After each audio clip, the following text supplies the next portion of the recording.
Pasong moao mare atupos. Sorong na po sa mo iona taulangi. Mai yao sa ia pa ia o mai. Il pai o ainga ma la tau tama fo i mo la tau ainga. Liu songa tau buang pule i tu au ma la tau a. Ainga le tai ma le ba au fonti. Tu launa sua ma le vai whanua. Fo mai tu langi. Sa ole ma sa leo mua. Ma le lau niu sai lua. Tu launa le motu sa i whatui. O le motu malai o to i whaliula. Whatalo whātu i lau o whionga pātele. Whapea lau whinga luenga pa ia le atua. E au salipi. Whatalo whātu i lau o whionga sister pele. Whatalo whātu fo i tai whono mlai ola. Lau o whionga fua mua whapea lau o fisa. Whatalo whātu fo i Presteno au lotu tai tasi whai. Ona tātou whātasi mai i le awhiawhi whare ainga o le tina ia LOTOAUSIA LUI. Te launa le langia o mlae whono i lotoa. Langia i tiri alo msa tiri alo. Langia i fo i le maupu. Langia i alo ma le atoa ma alo sina. Langia ai awa le watua ma le ngautala. Whapea le whato. Tulona le tō le timu. Motu soa. Ngaso soro au. Ta ape papa. Tulona le langia o lakutea. O le malai le whautu ngā tangi o tubua. Tulona le tō le timu. Motu le soa. Langia ua tuli au pupu, ma tuli au pupu. O le fonga o le agataua. Langia ua le usuari, le teia li, le matua, ma le alo ma le atoa, ma alo tuli au pupu. Ua solo le fue, ua whāti lua le ati pou niu, ia maua le taua, tuisa ngau. O te manatu o pa ia le nei a fiafi. Ai o le au tamu whai. Ia e whaolasia le tātou polokalame. A wā le a fiafi whale ai.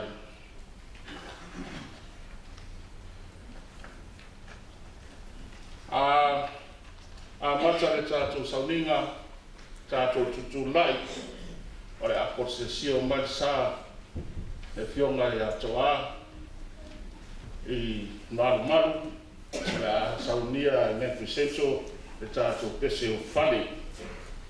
Fio meila fio ngā pātele, mata le talo, ia ona soa i lola ia ma le whaitonga mō mua le tuspa ia, o a tāpena ina e le ainga. Ona suina la ia e le awhai pese a Otara, le Salamo, ia po le mai tusi poi.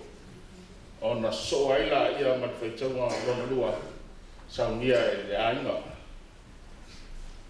Ona soa ila ia ma le tātou e mamaria folofolaina le whionga ia Pātele.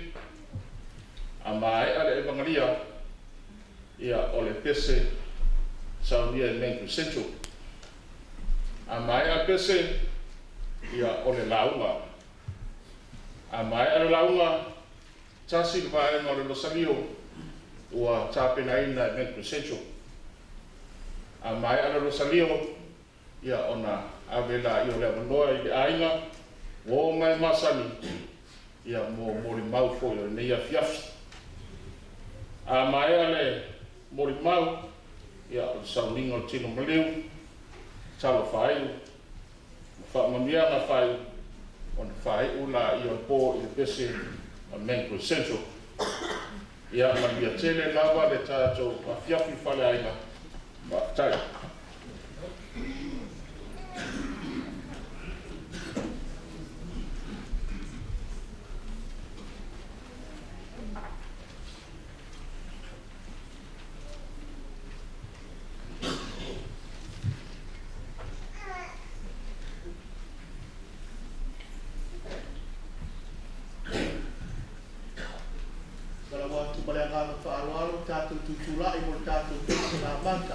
Amen.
Tātou poto mai I le nei tūrā le awhiawhi I le suafa o le tamā, ma le alo, ma le anganga pa ia.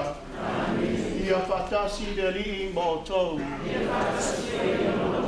Ia o te whatalo whātu le ainga o le atua I o tau whakapio, ma tala mai ka au le nei tūrā awhiawhi. Tasi le aunga ma le whamoe moe, o sautu talo, ma sautu talo. Tātou tuatu I le atua, maua seno fuanga tina nei. Ia LOTOAUSIA LUI. Pātasi mai ai le online, whau le ngata poi lea, tātou te talo, mo le maru a inga ngalua, loto whawa wau. Ia e mai sei wō, mai māsani wā whio, ma tala mai ao. Ia tu mai alo whi ngalo tu watu lo loto. Tātou te talo atu le atua, alo atu le nei, a inga whaarapia. Ina ia, ma pai, o na au na mai no na nganga I taito lua, ma I tātou le nea piaki. Ia tātou talo.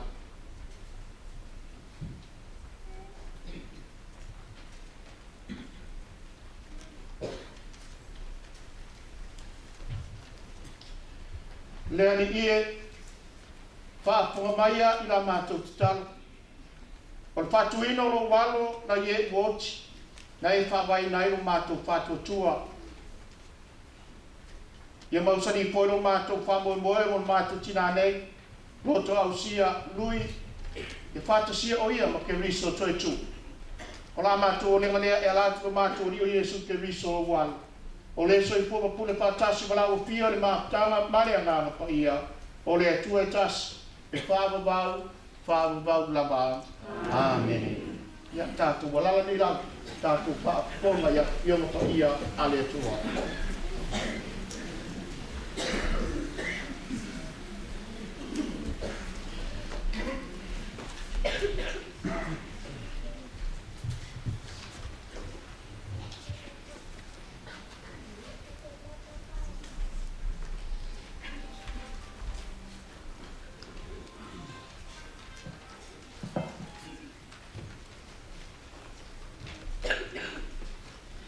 The first reading is from the book of the prophet Daniel, chapter 12, verse 1 to 3.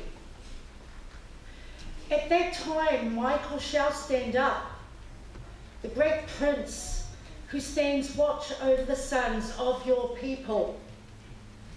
And there shall be a time of trouble, such as never was once there was a nation. Even to that time, and at that time your people shall be delivered. Everyone who is found written in the book, and many of you, and many of those who sleep in the dust of the earth shall awake, some to everlasting life, some to shame and everlasting contempt. Those who are wise shall shine like the brightness of the firmament, and those who turn many to righteousness like the stars forever and ever. This is the word of the Lord. Thanks be to God.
O le whaitaunga o manua o le awhiong pa ia le atua.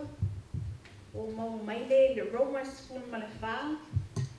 A o lona koe upo e fitu sa ia whaangata mai le school ma le lua. O le matua. A whai tātou te ola. Tātou te ola mo le ali. Pe a whai e oti mo le ali.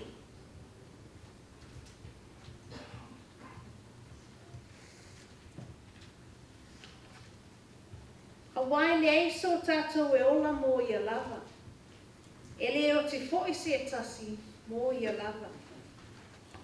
A wā a whai tātou te ola mo le li. Pe a whai e oti mo le li. O le nei, pe ola pe oti I tātou. O tangata lava o le li I tātou. A wā o le mea lava lea na mali wai Yesu. Ma ua toi tū mai ai. Ma ua soifu ai. Ina ia whaia o ia. Ma alii I e ua oti atoa ma e ola. O oe nā. Se ale mea e te whasala ai I lo uso. O oe nā foi. Pe as le mea e te tau. Whatau wa aina ai lo uso. A wā tātou te lau tutu o malava I luma o le no fua whaamasino ke riso. A wā o tūsia, o whetalai mai le lii, o te ola au. E to o tuli mai a te a o tuli vai o malava. E tau mai fo'i o lau whaiva o malava I le atua. O le nei, e taitasi tātou matala I lana amio I le atua. O le upu a le alii. Yes, why outside.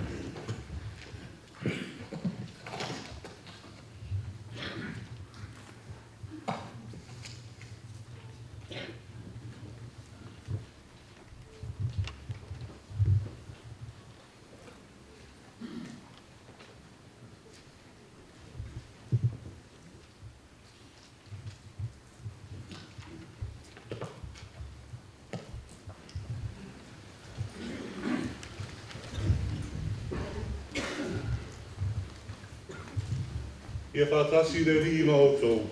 Ia whātasi le no mana. Le wholwholanga mai le vangelia pa ia sa ngato Ioane. Le tuai le oi. Ua o atu Iesu, o na sida fia lea o aso whā o ia I le tunga mau. Ua vāvāra lata Petania, ia Ierusalema. E lua maila lo la vā. E tua telefoi o Iutaia ua o atu ia mare tama Maria. Ina ia wha ma whanawhana ia I la ua ona lo la tua nani. Ua wha alonga mareta o mariu mai Yesu. Ona alu ai lea na te petalai ai ia te ia.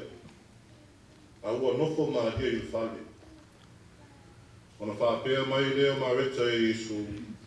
Lea li e, anei nei, o wore oti roto ngane. Ai wi lava I lea, o I loa o me uma e te whaatonga atu iai I le atua, e fōina mai le atua I a te a.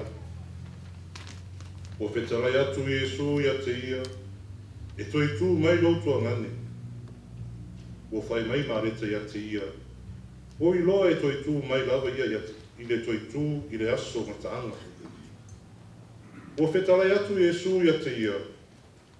O au nei o le toi tū ma le ola. O le whaatuatua mai ia te au. E ui lava ina oti, ai ola lava ia. O tangata ola uma o e whaatuatua mai ia te au.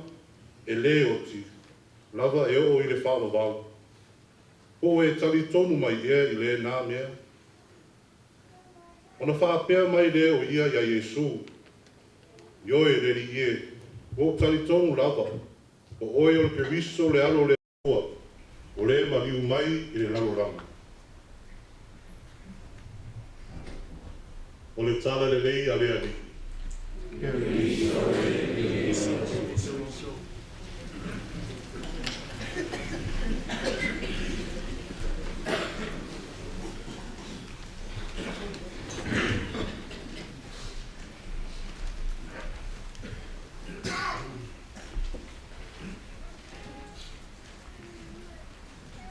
A whai tātou te whiola mo le ri.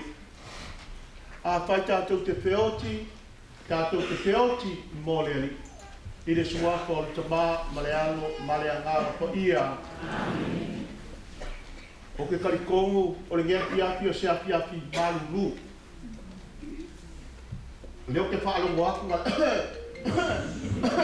o longa winga ta mai ia ke au ele umi ka ko sa winga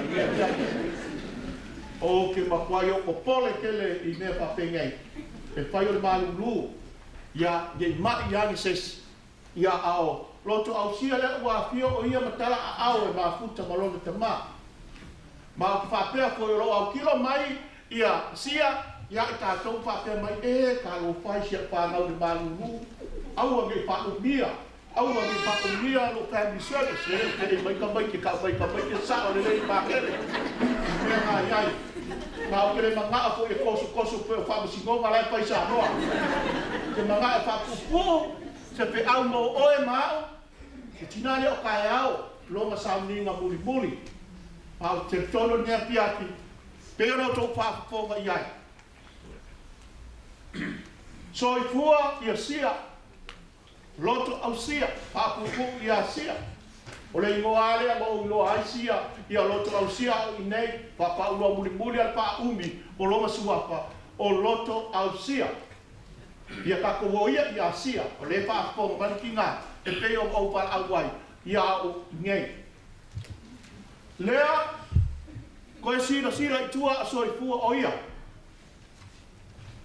ele ai sei si sira pia le nei le soi pua o sia ngai lo le ainga manai o no poa pa pe foi le lo ainga malua o mai le kalesia ele ai sei si sira pia mal mala le lei I le faltua nei wa na o le malu le kalesia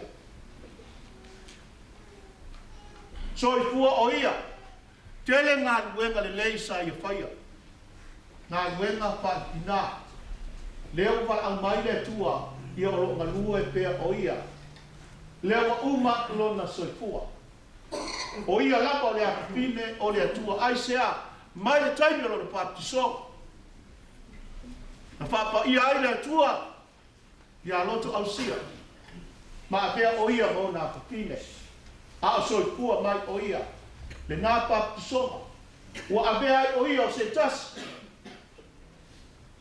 o angel o au na ale atua o no ma duenga le lei sa ia faia mo tatou pera fai mai tani eru nei pia o e mo moe e toi ala ma ngai le upo lo fa nga mai e tani eru mo tatou ile nei pia ile le oti a le moe a e soi pua ma o moe ka to ko fia la ifo o le tinane e toi ala ifo ia ile ola fa fa Paulawa mea pa ta ia tatou le tatou ma tanga mai ia tele to sana a leo mo sia ona o le bala au pa ia ale atua a leo kala Iesu mo tatou le mea pia o le toi tu ma le o le fa tu mai ia kia pe na oti o ia ai ola lava ia e fa vau ma o te ton ile a pio ma tala mai au le nei tu la pia Ia,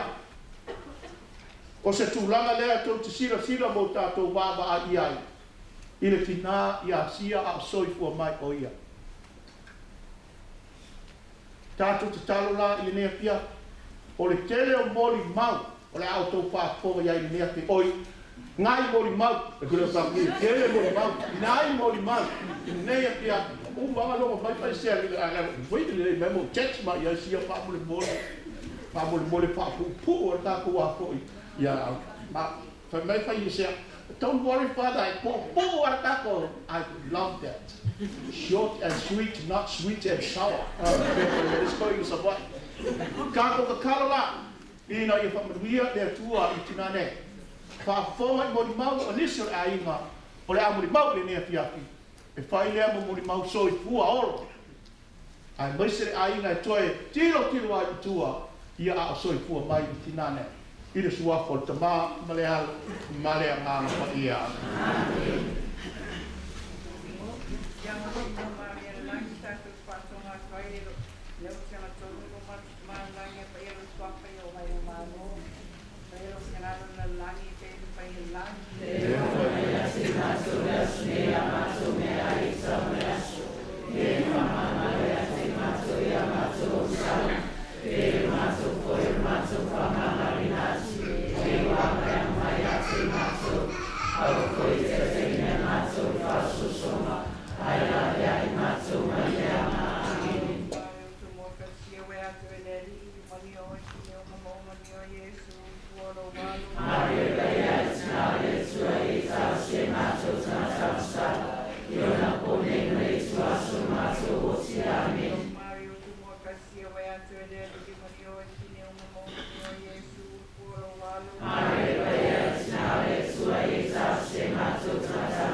Ine, ki mai lunga i, su mai lunga i, si mai makaka niya, ang kumal mo. Pupungan. Kahit na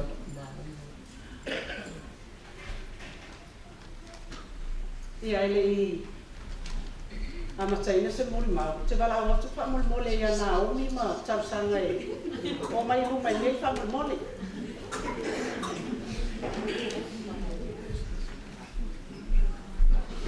o ma ta ia pia o lua o me fai muli mau ko te kope mai ru mai maru ru e po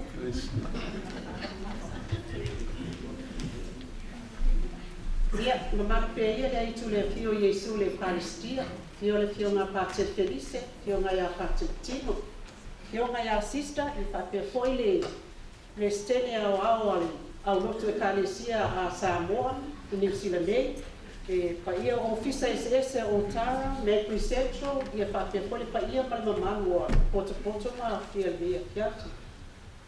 O sinatala le matou mafutanga ma lo matua, sa whare matou whaatau na pō ma le autamaitai lea, o ai o mātou la whaia sa mātou tala wa tautoni. E ano le pō o whaita ia mori mau le vaenga lea. Ia e petai ane, ia sa whaia tatu mai e tau tala titi o la ua mātutua. Ia e whai mai e le e fia whai koi se la ua tala. Le la wha mua waku lo ma kua ia o le ai.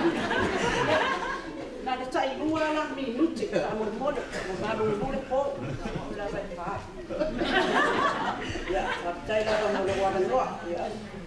Mo mua o na mori aku whaatai, tai o sauninga, la fionga pātere lise, a pia fōi pātere. Ia pātere poni mamo e kāre sia rua, koto mai ea. Ia wāpo ia so teo mātu tā.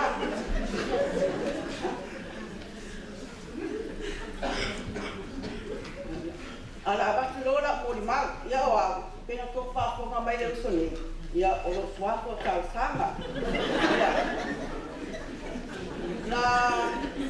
Na mai au e sia mamasu sui. Ina tau sanga e ake iwa se la fiti sifuru ma le lima. Ia, ina o tau nuu mai nei. Ia sa o iwa sa ama mafuta ai ma si o mafutina. E ngata lawa ai a sia au lai timu salpo bandu ma o tau sanga. Ina o tau nuu mai ai nei sa titilo atu ia e fōfua e whaitete fō I lana o lewa ki matere I mafuta ma kina. Ia o whai alo o māsangi e fō I winga se mafutina. Ia pei o winga māsangi o le teile, ta pēna le pārima. O whāfo te tonu, ia wae masiro matua. So I nai tere leia sawa e oso I pe alo māsangi ai teine pa. Ia ranga wa lewa o fo tako anti rai rau mai matua I te au. Ia nora mne mweru pe lai o sawa. Ia ele tau pātou mua mai lawa o si mātou tina, o sau ta poto lawa e whai te au. Ia wala lua te o esa pātou mai o tina. Ia te mga o te lua e o mai de lotu le mate iai. Ia pātou ia wale lei. Ai, se a whawhera pia bata ki sa mua e whai bata tūringa mātou mātua. Mai rau te pole tua. Ia, o mai rea whai mātua o ngai a pātere uto. Ia ma whaau e lawa mātou I le kātoriko. Ia, ai se tau sanga sara te matu malanga Samoa. Ia la sa o malama ela sa. Ia o mama turala tala so an. O pea, feta te la tuai, o la so apo I sako ai. Pa mai ai fa longa mai longa tua ila. O tu mani ba tuala le o sia pa mai. Oi, o fena lo ku ka, ala ku popi. Pa mai. Oi, ta ka lo ku popi. Ia fa lo sista no. Ia, ai lo mai lo pa tua pil fa mai. E tu tusa o malo tu e lua, no ta iti malo tu poki. Ia na uwa I ngā male oso mai tua ina. Ia o ai ngai o matinai aso sa mato mato o stinai a ufa. Le mato matala e le masi me pale tonu, I mato matala. Ia te o tere lava mea ki o mori maua tua. Ia e tauti. Kai ngari ka te ani lava I gunga le taini. Ia ngā te reo sa umori mauti. Ngā reo sa mai aura vanda malaka rea. Ia ai. O tara ere a sore bomi duka reo sa mea. A era a uso matua rea.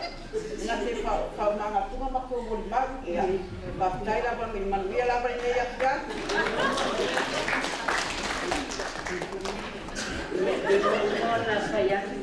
ai e nai o uso ia vai mai le o le tinare le e siri lo na tau e penina o te whatu saina si o tina i le penina tau tele ia o le awheri o se lau pitu sulma lima na o tau nuu mai e ni tila na au mai a o sia masui sui ia wo mai nei atu nua o titiloa ia e se asa mo e se lei sa o le whaalongo ia sia sa vai lava ulotu sa o le whaalongo ia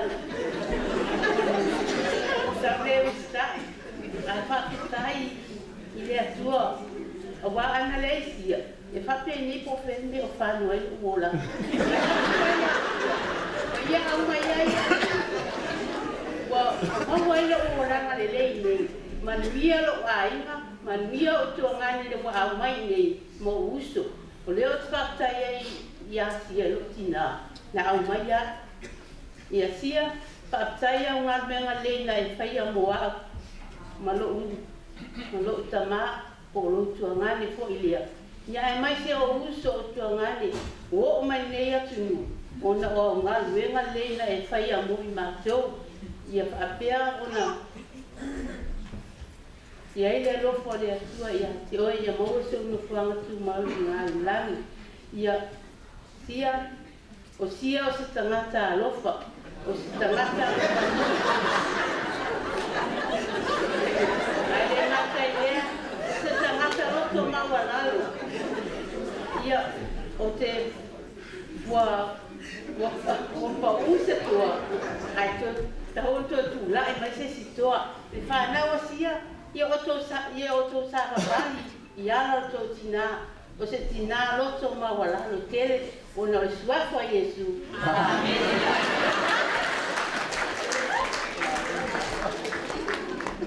ia whaktai na oto whaakonga i mori maua na tina matutua ia mo mai ia o lowi ngoa whaapine ka lepo pupuani o a fo ira pele le lo matua e le tau atua le vaenga le o la osa o so whamalama osa e na tau atu na yo uso o mātou e loto ta iti uma mātou tau no mai nisika o le fitu suma le tasina o sa wai ai na mātou whatu lo matua mātou mo te fio al mātou e kalisia tasia le talasia a whai atu no le tala e whai katoliko whai lo mātou a o ngai a pātene uto le ta o le uso ia pau ia mātou kominio whai kōwhiri māsio ia whapena lava lea na alu ai mātou makatana martina mātou tau nuu mai nei ia o niso vaenga leo o whai loa te leo mea fia tau atu ni makatana martina ia sia ia talitonu lea ngai e pai ia lofa fo e pai si malu uru po ai o nai mea ia no maua mai e mātou makatana martina o nei tangata o tausia o se tangata e se le strict ia mātou teine le ma fai ona ai whanau ia tu ia sia se mātou o le bori an au tala bo gia soia ka mai e le ai a mai ni tika de social nisi a kale sia ma au tala bo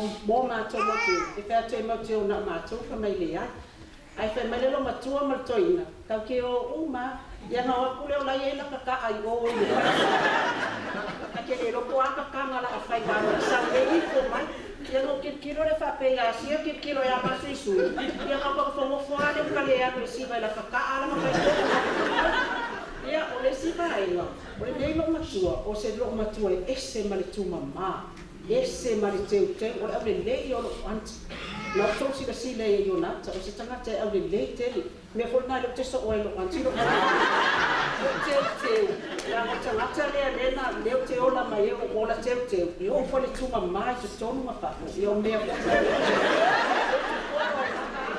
ia e o nei vaenga tā wana na au mai no to maua mai le lo matua nisi vaenga i o ta tonu la whailoa te nisi ko i whanau mani so nei matua a inga lea ngai pai manu fo i nei po le manu ia e se whauma kui e se si kusi ngala whakula mo si nisi mo le mau matalo pia tina sia whaftai te le lawa i loa nofa i ai mātou whaftai i tuti le leina e au mai a mātou te ola muri tai ai leo a vei mātou on tangata katoliko modi mal whamauni mātou te tali tonu mātou whatuatua awa o ele na laina matoliliu mai le kalesia katoliku ia o kele ron vaenga le poko e kapoliko po o se silo ko wa ia le katoliku ia manuia ro malanga tina ia mau so no kwa lo mau so ana ka vai no ka la vai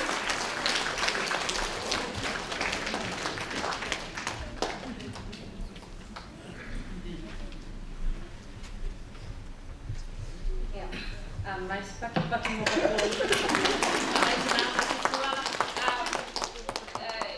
matamo fia lava papa ai atu ile taita die o le afia cause ai lord mamalo le tato fia matato ai na uma o lo utina hologramma o le faikala lucia ai fia lava ile pia vai ko e mai tangata so I'm very happy with inga yo aunties here I the first reading that my lo matua. Thank you Ole. This is what the old lady likes. So father ma patele kope ya patela mo le apoloa. Ya wa atun was in film mamalu male afia o lo tato posone o wa ole matua whanau LOTOAUSIA LUI ma toma ya ele foi só muito mal foi ole a tonu topsi de fia foi ya o no na fa faile na o nei Mangere central na yo ma foi so pengatala vale oh my god mafutanga so ma fana la ma so mafutanga pe yo ta o lo anse fa pinge o nai vai nga yo lo matua ole matua I tuma ma ka ke va aia ko ale ka peka o ko kikima o sia le salu so e fai mai piki nunga la pisa la le ma se me o ila so my grandma yeah you can't get away with anything with her le sime lo tina le lo fai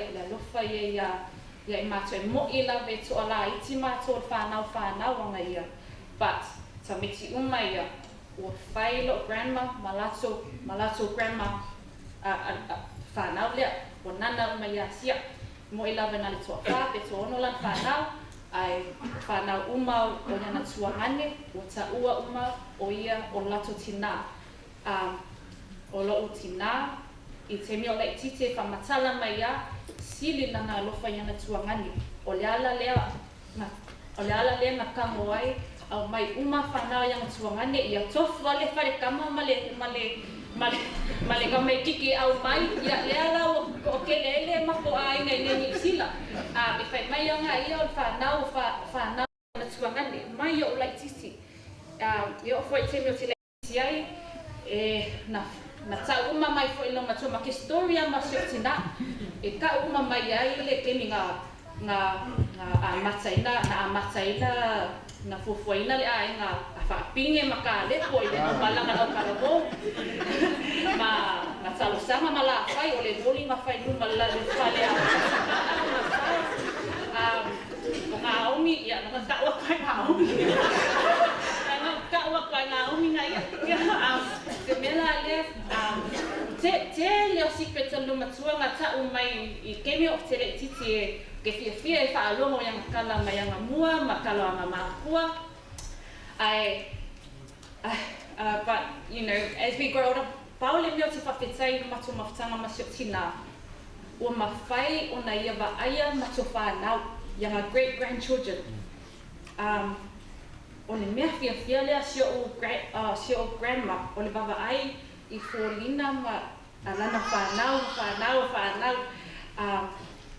E ho mai ale temi wo matua wo whenga luenga le lo maluenga e spoil la o lo matua tinganga o la whanau e kasi ke e whame ia waku sau lima se lau lea lo whanau ka hui lea lau le koe lima se lau ia ke ia ni ka making e wa e kaimi uma fai yaso lo makue fiu si lo makue valwala awesi ya ai o long fimanga o soi ka ke e fa lo nana how are you I love you you know mela le o lo matua o lana talan fai mai ya te au ai le I malanga e fai mai o te misia la vasio fa na o pe a o wan okay fai akwela a fe me te anu e ngai le kai fai mai e misia lava lana whana. Le loko le meanga na umi ai na e mo ia na mauanga ia I ti ngao le tino, I le mai I le lua tau sanga saluai. Ai o le vaiaso e pe ngale tasi vaiaso na whatinga o ia pe nai o nei aso fo ia ai wala au le atua. Mea la leo ti whawhitai e sio tina ila na toa o le toa lana loto o lana whatua le atua e losa lio ai kengi uma mea ngā te alofa e sio tina e ki nganga e paaya kua e pe okay no po lai tulou po lai o I lana mai a te vai whamalosi lava e ata mai a o mea leo ke misia sio tina o le ata o le ma ata I sio tina I so sesi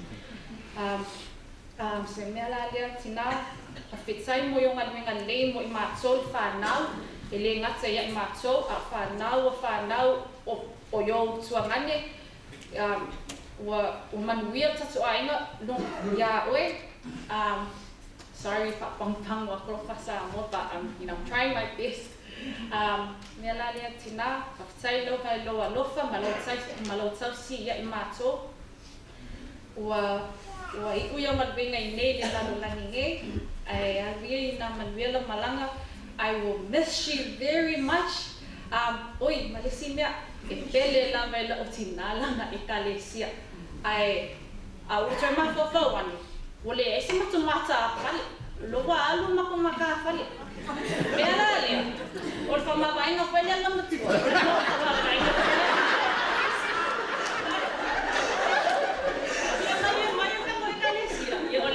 ole ke nga kwala o ko ga ya o wala kunga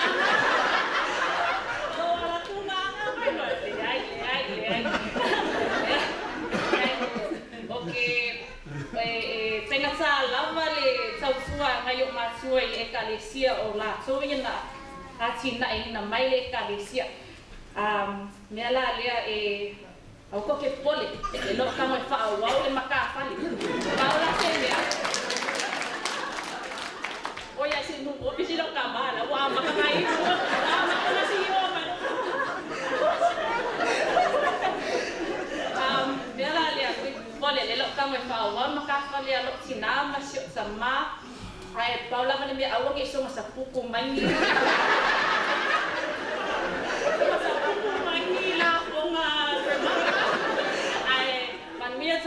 manuia tato yafi sai lang mo la manoa ia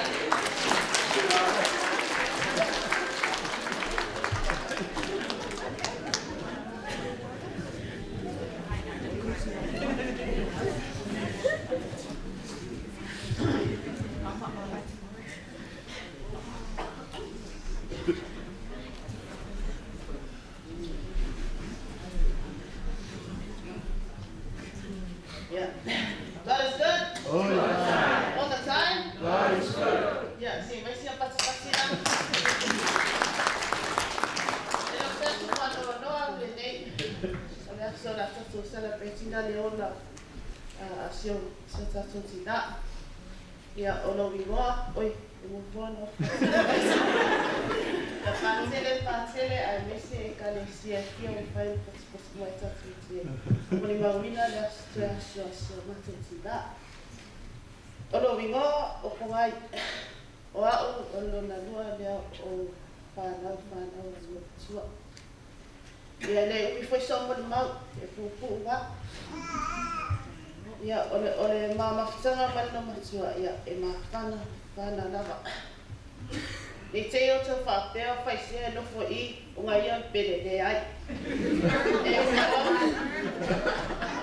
E umalo skovi. Ia, o a uno pere.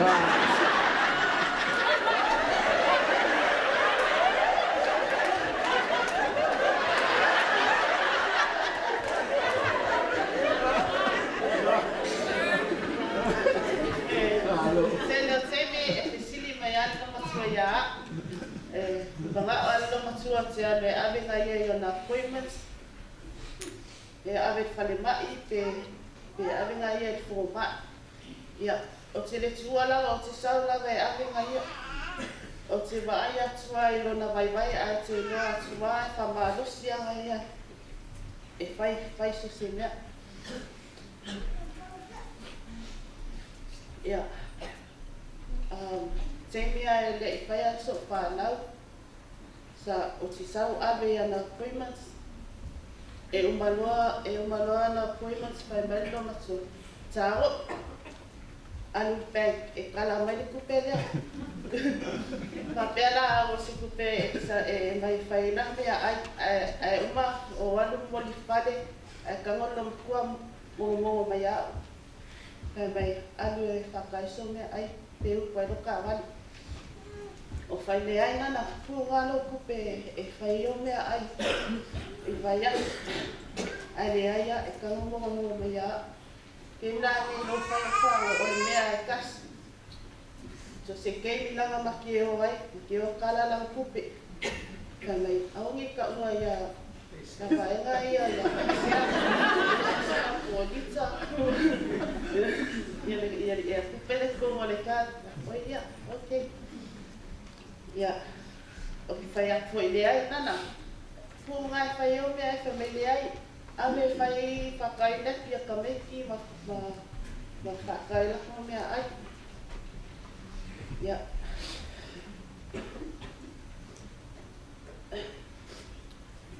O le ua o ne teimi ua tau waai atu ua vai tele lona tino. Sa ave whale mai. Sa ave whale mai ke ia lea ua whai mele no matua ia matu e latu e mofo I ka ia mako. Ia o matu fia I rola ia o le ala.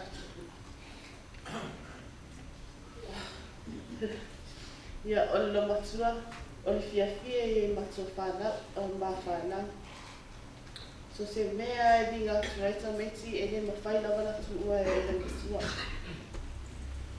E tangalo matua whai. E le whapea foi ani tawai tupe e ave pe se fuka ala le ai. O kupe o kai se lau ka ala, lua se lau. E whio whai akua e kike e akua e le ai ia. O vinga foi ngā le alofa le matua. Ia mātou. Ia. Se yo o lawa I nā vai tele lo na tino a walu nei. Oi, o lo matua a alu ia a whapea sau whafu male whale.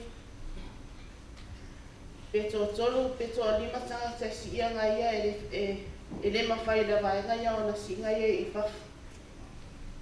E minga lava na matua o te latu e kai mai ngai ia. Kai mai ngai e whafu. Ka me e ki ngāna, iho te afka o fia lava inga o sionge. E sionge ia. Ai ka vela ko ia ki whimanga o ia fuema e vai a malina.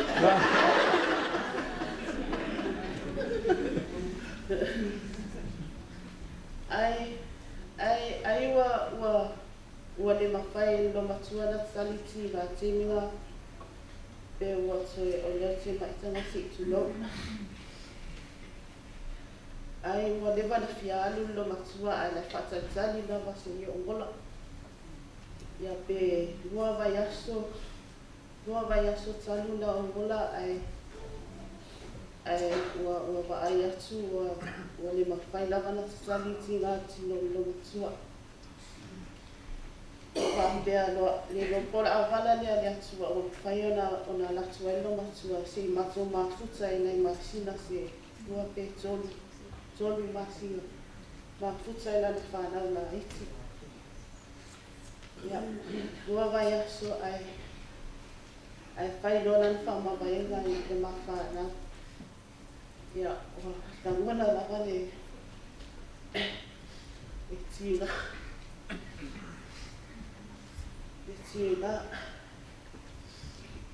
Ia, nana, pao se nganga le nganga whapitai.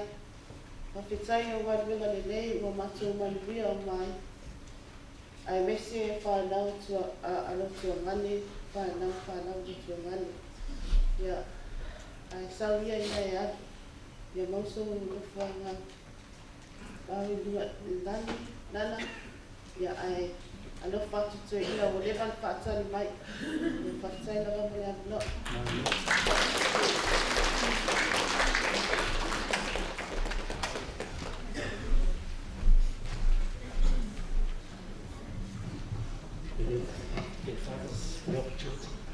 God is good All the time. all the time. God is good. Okay, so my name is Wallace, and I'm the third child in the family.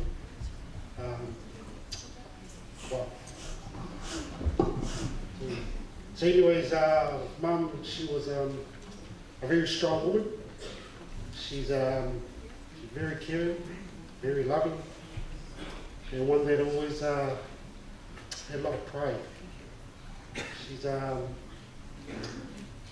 left a lot for the family to follow, legacy. One of the things that I really loved about Mum was that she's a giving person. She didn't have much, but when she had money, she would give it. She had little money, she would give it. She didn't hold back. She just gave whatever she could. And it just kind of reminded me of that old lady in the Bible, the one who only had like 2 pennies. That old lady gave the last of her coin, 2 pennies to someone else. So that was Mum. Always had time for people. Always had so much love. And if you cross the bad side of her, she would be angry, but later on she would still love.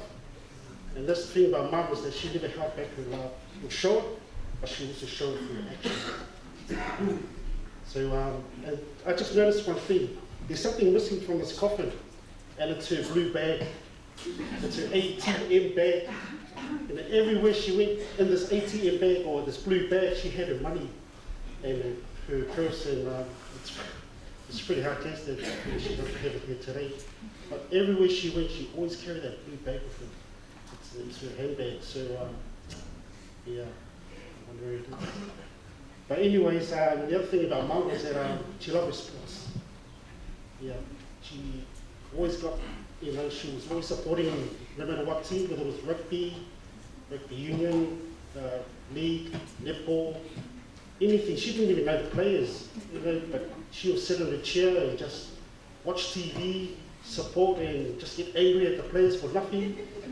And that was her. She just loved her sport. We always had that TV remote, just turn the channels. Yeah. And a lot of times when I come home from work, one of the things that really stood out for me, just seeing Mum pray.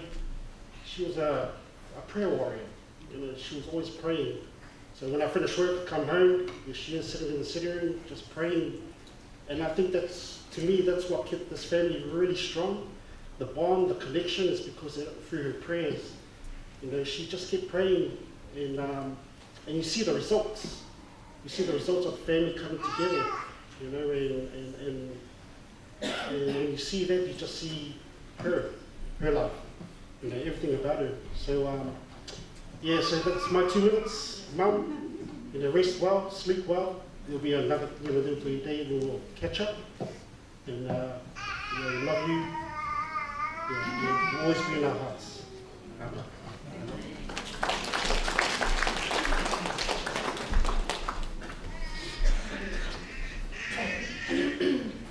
Paia sa mo la no tai la mo le vanoa ia wa o le to lua o Wallace wa le pele lo matu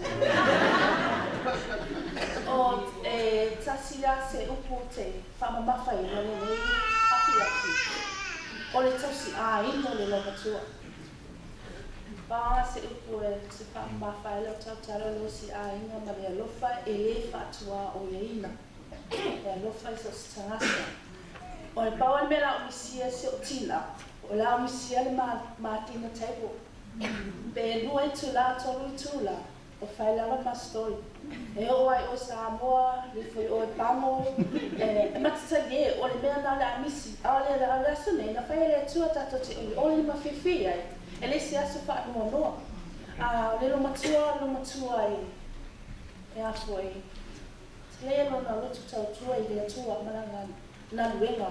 Na esi atu no wa ai le lo matua. E mo e o sa ma e le tino. E le mwhai foi na au mai sauninga. A o te tusi. Papae. Na ofisili atu no matua o ana te tusi mai. O ana la fonga whae ka le sia. I o tatu masani. O le ola wha atua tua I le atua. Ma le tau tua le lo matua I le atua. E tuu mai na roto a toa. So face amen.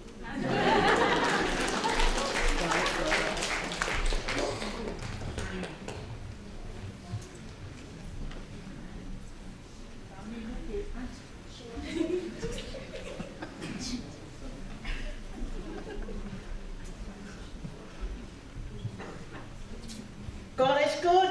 All the time. All the time. God is good. Ya lofa mai le tue ya cha o no o.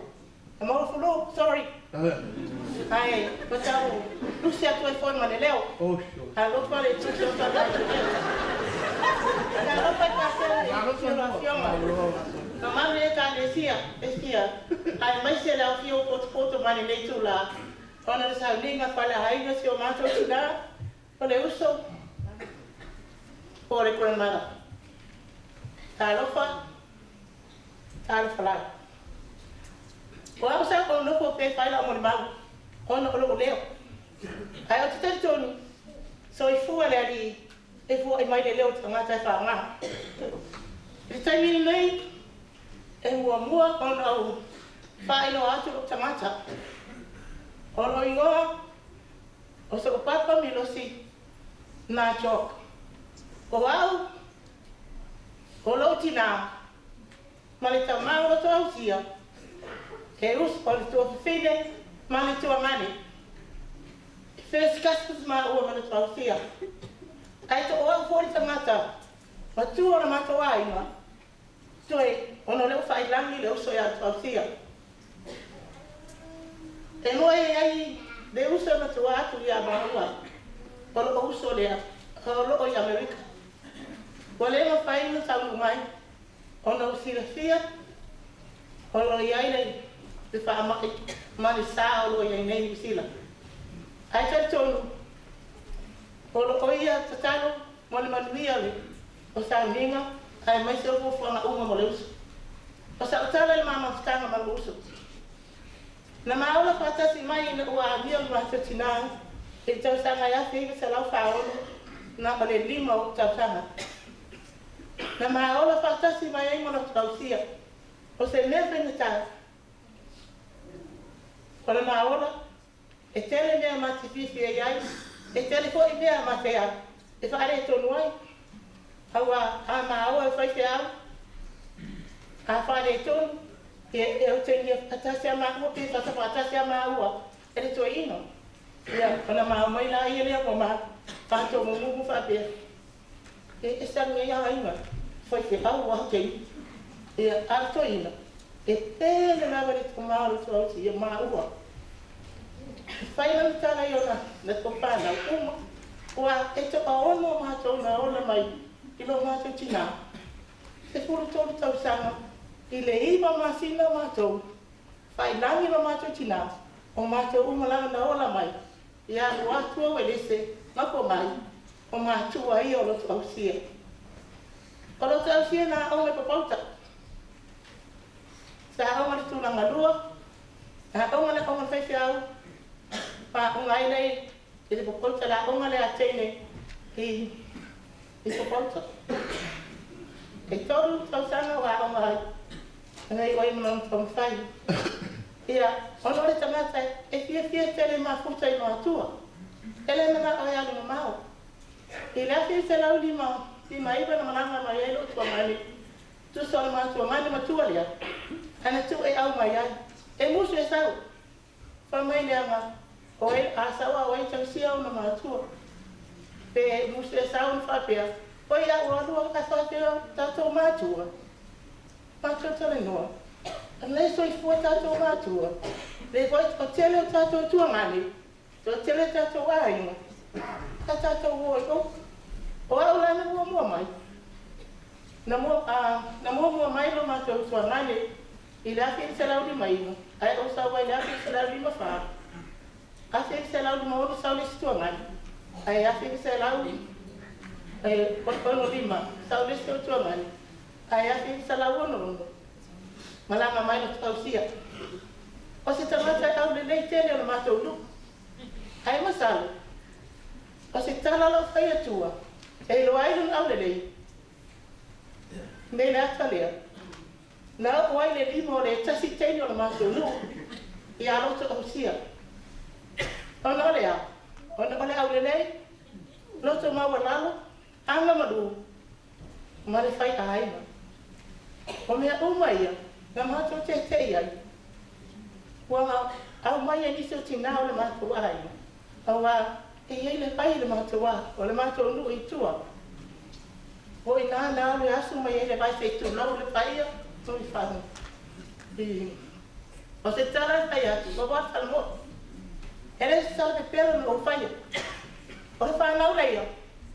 Ma o te uma ia i o ka sono o tau songa ia o nesius nisis ele ai mo se sola to na to lo le mele na le tupu e te i fo ina o fa meta la tu ona ola tu no lo so si la ve as le vai ele ti poti ona ina e a mai a tam ma fai to ina ma lo tu e what were the thing ta saul ta ele o ai si ele vai ta me ia o matina sa fe mai to ni fai to lo vai ai tasi la sistina sa so ania la tete ia no mato wai ai mai se le mato ta mama tina to e lava ha pe ai fatu ma to ina ballo mato au wa na di tau lava le o le fa fine monio to ina o to bitama ai tasi lava le tei ai pe o ma ua e fa na o to fine na mo wa yuso ko luto au sia o se talana e tolo ai e anga malu e lo to mawalalo fai a inga e o to fa fo mai tan e oi o se tangata fai a inga o se tangata fai tu ngani o se tangata fai fa na fai uso o le la vai ai al peta e tele tala fai fai atu ai wana ka fa mai ia mari le ia ya fia o le ase me o mai to mo le tai no fa atu tana e tele fia tele no a fa velari a fa le ma to na le lua minute e ta ia ne le otu fai mo le tana e sa le tani i ai sa we fai lo mun mau e te tani lo a le ese o lo ia security o ma to wari so i fo me ma via.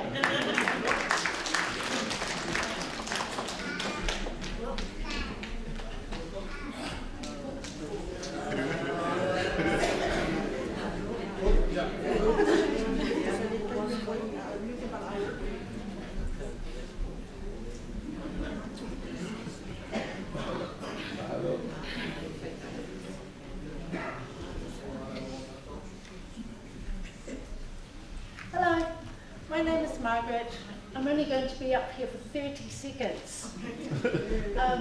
Long story short, I was the Kausi Makua for both of my parents, Masu Sui o Mali Atoa, Tuna Te E, Longa Toma Lui, and LOTOAUSIA Lui. I was the one who would do everything in terms of mum and dad's medical attendance to doctors, hospital appointments, keeping doctors' records, logs, everything. I was that person for my parents. Challenging job, but commitment and the love that I had for both of my parents. I couldn't say no, but I couldn't say yes either, because I understood that this is a life that one chooses, and it's the whole thing. You don't do this part-time. When it comes to looking after your parents, it's a full-time job, and you have a full-time commitment to two people who are alive for a very short time. I love you, Mum. I thank you very much. Words that my mother used to use with me because she knew that my Samoan was very limited. So she would say to me all the time, I love you very much. I thank you very much. I miss you very much. And she would say that every day. She would call me, she would leave a message, and she would say, I miss you very much. I thank you very much. That was enough for me. She loved St. Anthony's. She was part of the original group who had created what St. Anthony's Samoan congregation is now. She is not alone. I'm very proud of her. I am very proud of you, Mum, as I am very proud of my father. I thank you all for being here this evening. I thank you all for coming to share the love that this woman expressed to everyone and anyone. One memory that I have is when we were little and we came to church all together every Sunday. Believe me, in that car park, my family was the last family to leave the car park every Sunday because my mother had to say hello to everyone, and I mean everyone. She didn't stop at everyone, and then she was ready. She was ready to get in the car and let's go home. One Sunday, my father finally said to her, please, you have to cut it short. Cut it short, just say hello to a few people. Can we please go home? The kids are hungry and I'm tired, I'm missing out on the rugby. But that didn't stop my mother. This is who she is, and this is who she was. So for me to say to my mother tonight, I thank you, I love you, I miss you. And I'm never going to forget you at all. You are just like Dad, 1 in a million. You can never be replaced.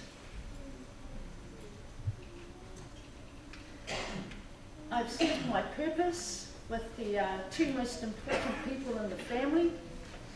So now I need to find a new purpose because they were it. But I thank you all. Thank you very much. Good evening.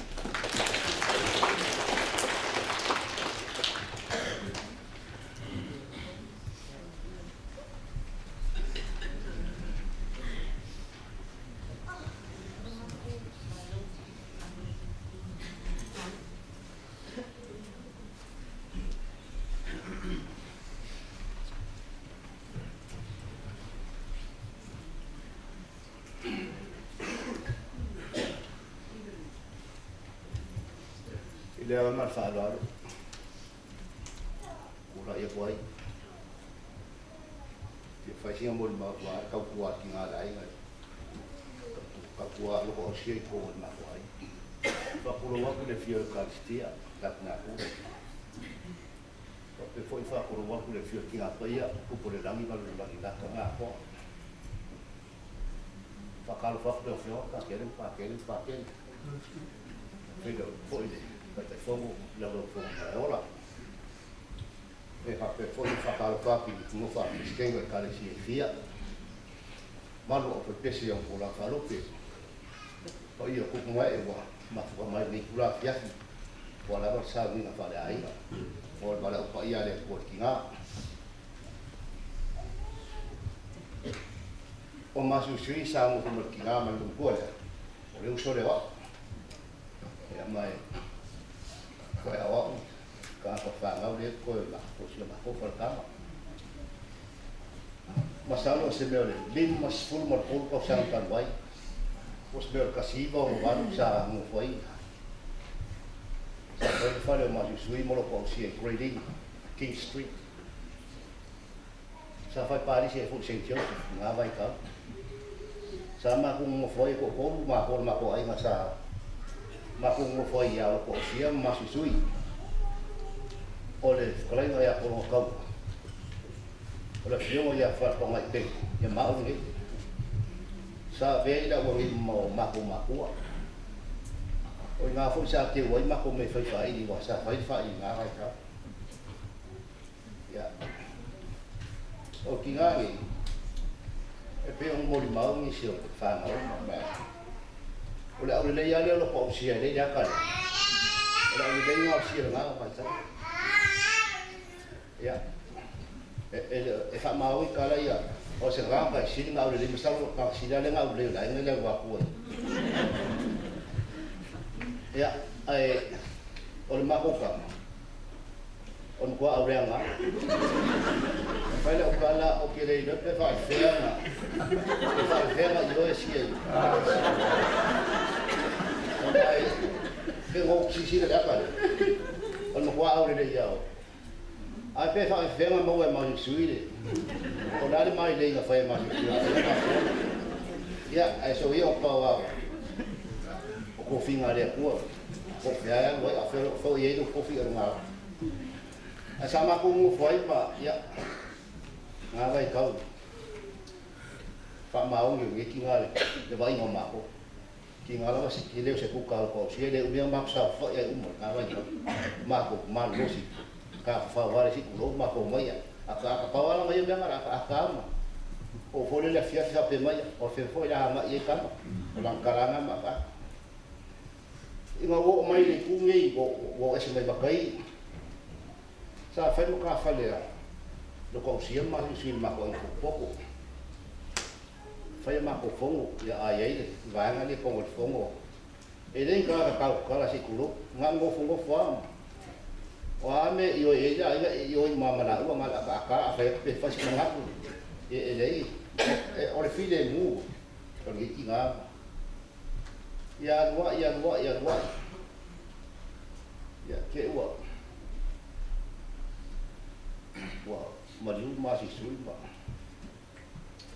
fa pele ma po tau kala wa indo ka kwa si ko ma ko ai o me umana fa ya ai ngai fa la ma ko ai o ke le ka o ya ko si se me fa wa fa pele ma wa umai imran ka kwa o ke le ka o ese me kasi ai fa ya ma ko fa la me ke o sa le mai do mo ko ma se ko ma se kuro ma se kupe yo ke le no po mai do lo mo ko o ke nga me o ma sa lo mo ki kilo mai fa ke e le san kala nga ka o fa pele o ke le no pe aka ka ika pe aka ka wa ko ko ese me kasi ya e fa pe nga ko fa blai sa va venir mo di ko ma kupe o fa le ye si aso vai oi la na mo le ka wa ko ya oi me dai o mariu masih su ka ke ro masih su la wa langi o ke ro ko wa langi po la pe so ai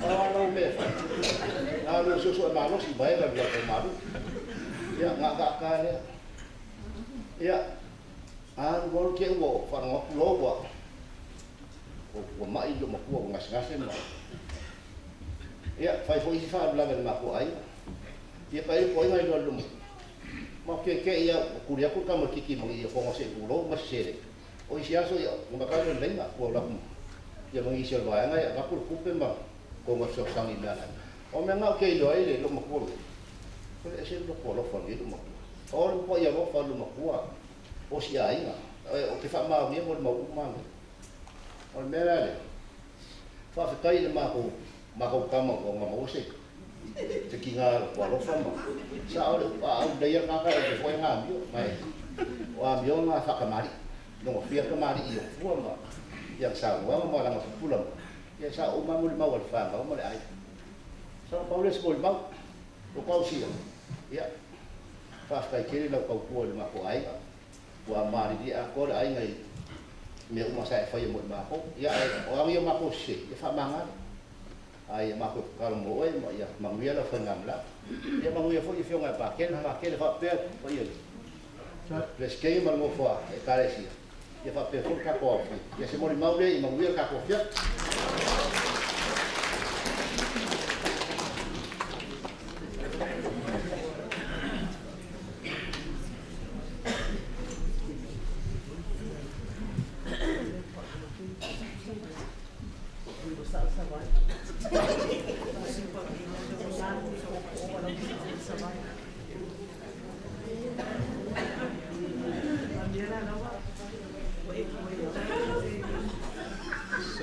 Kau kufsio. Kau kufsio.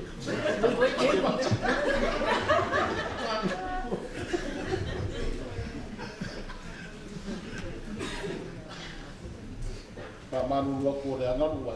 Mo i mai le ai ngale. Ya. Au mga koe pa mi ala ala bul mal. Ya pe ka ya. Nga le usau mo paket. E ui ala nga. Le lo usau ila bul mal mo no ko. Ya la fa pupu. Sa ko le mo le ia. Ya. La le main point dale la wat yai. Ya si dia. Mo ka mo mai le afei va se lau fikuiva. Le masina o te sema. Ida su ko su fukas. O wiva. O vai luma ide. Ide pore causa fo. Anga il van su. O ko mo mai le wa vera la scola. Anga ide scola. Ya malama ka e ko fango e bakwai. Mo foi luma. Ka pasau. Também não sabe. Aku yo kalonga. Kalonga lago no pope. Kai vi ngao. Ma los ya le ka fusanga no pope. Kiki ya ma gol. Ya. Que eu não fai maior. O se uso mo se on ko ro sa mo foi. Ele uma nga foi escapa. Essa we. Kau ngā bela ngā kau au. Uma no ka lo ngā sko ngā iu. Maku o ye. Ia. Ia sko ngā iu mua rea. Ai malama ka ala sa. Ai o ke ina. Ko ia kol mako whani. Ai. Awai ku. O kau sidia. Kau sidia lea se kurowa sapa sapu se ama. En mako au karo yo tau, papai. Skoli sang. Ka. Kau i de body de fai mangere. O fa kulo.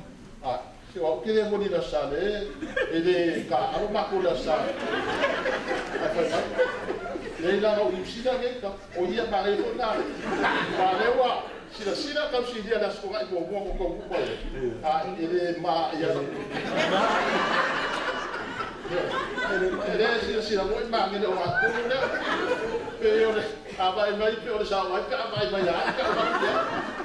Ya, mai no le ko si dia na aso de. Ele mo ka kioi. Moi. Se ka o mo le mo Mangere. Ma mai ale ma. Se o so foi atu si dia. Ya mamãe, mas eu como aí onde fala ele, o não pode falar calado e depois ele, bom, ya, as coisas eu vou, oi nada, ui, oferece a fugido.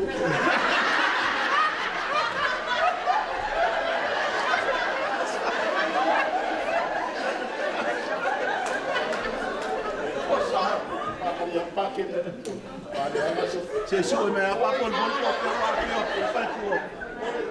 o ngala de asola. Makai leo go wa ai. I fala kikina.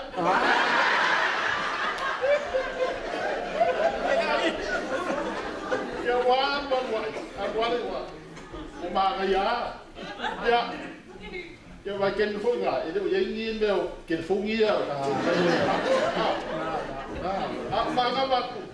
O mga maku de aso, desi. Ahora ko asi mako. Ahora ko le ikus.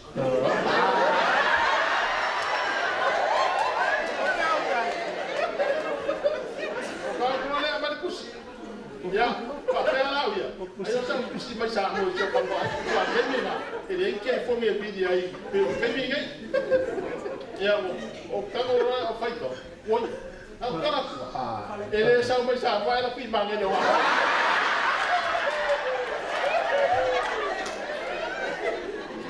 Ako si Mangere si mo kuha ko fai kawan. Mai hani.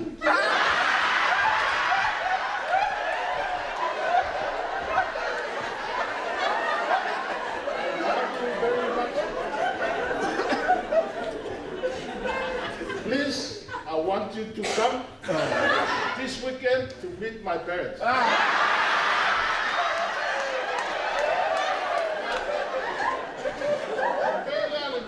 Jangan mama sangi belum kuat. Sama. Ayah apa dia?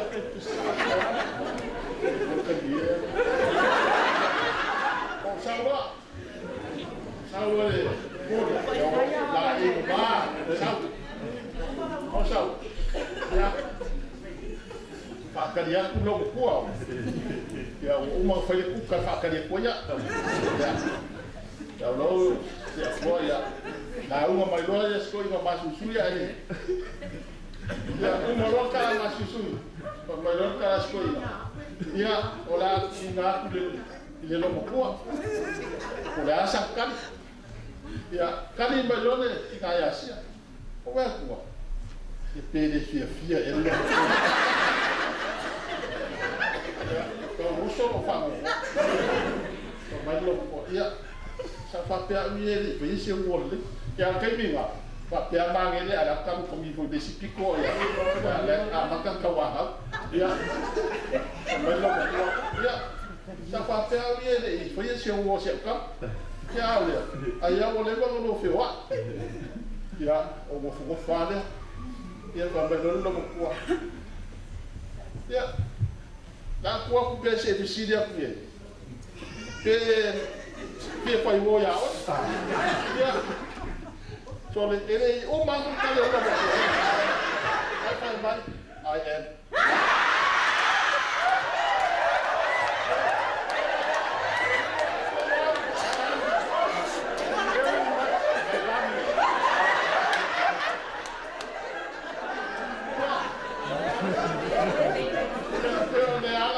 Mama, sangue me lo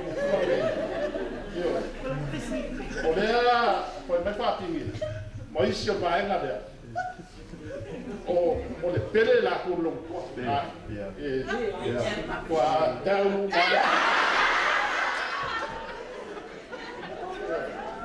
Ya, se foi kuali.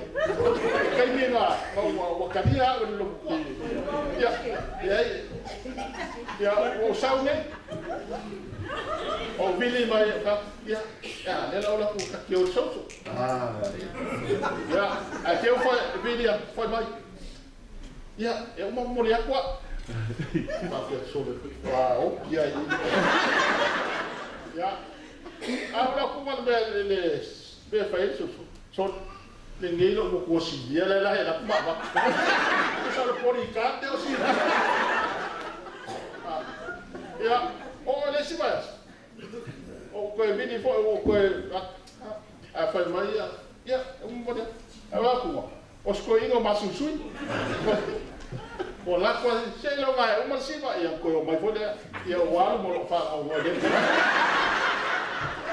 ya o o que vini vai matia ya se ele cau ya foi mais foi ya lá lá o moria qua ai o que o alo vai bem o alo vai facar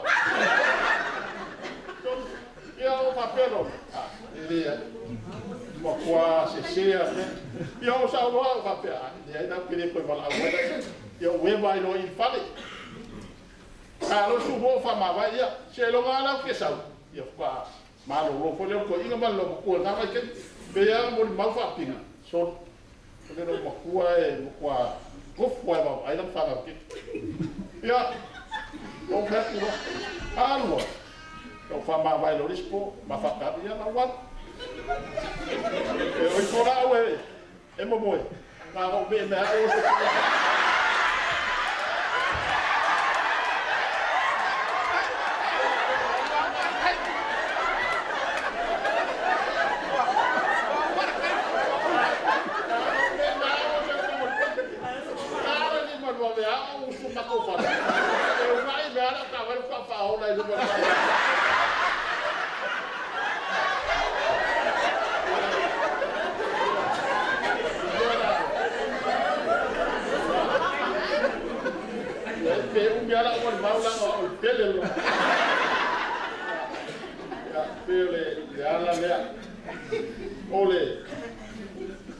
lua vai so kaluai.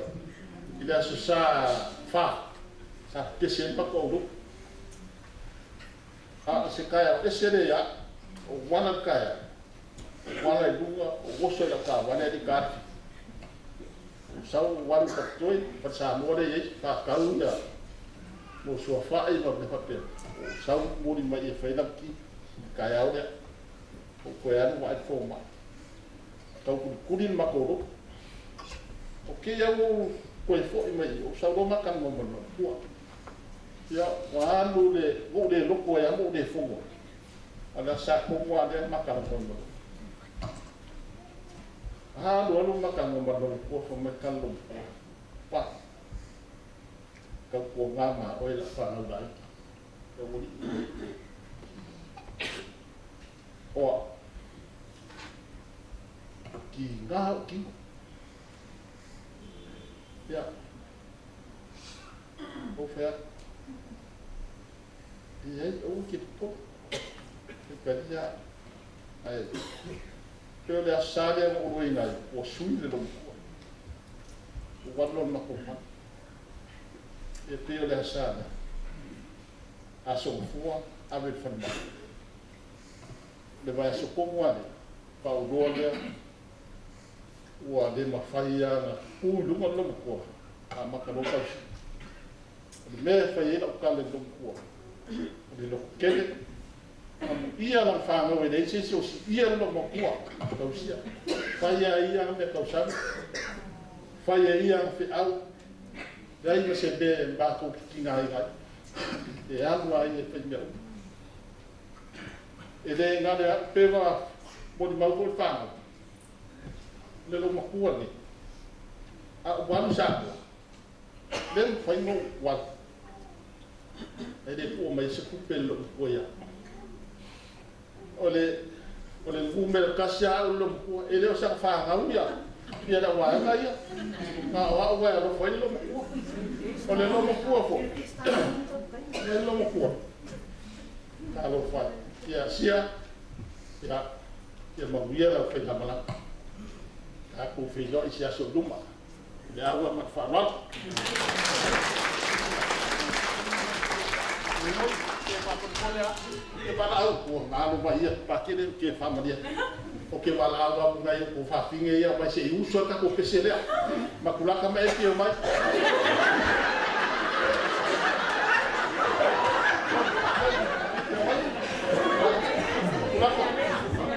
Vale a ver Vea camia, había.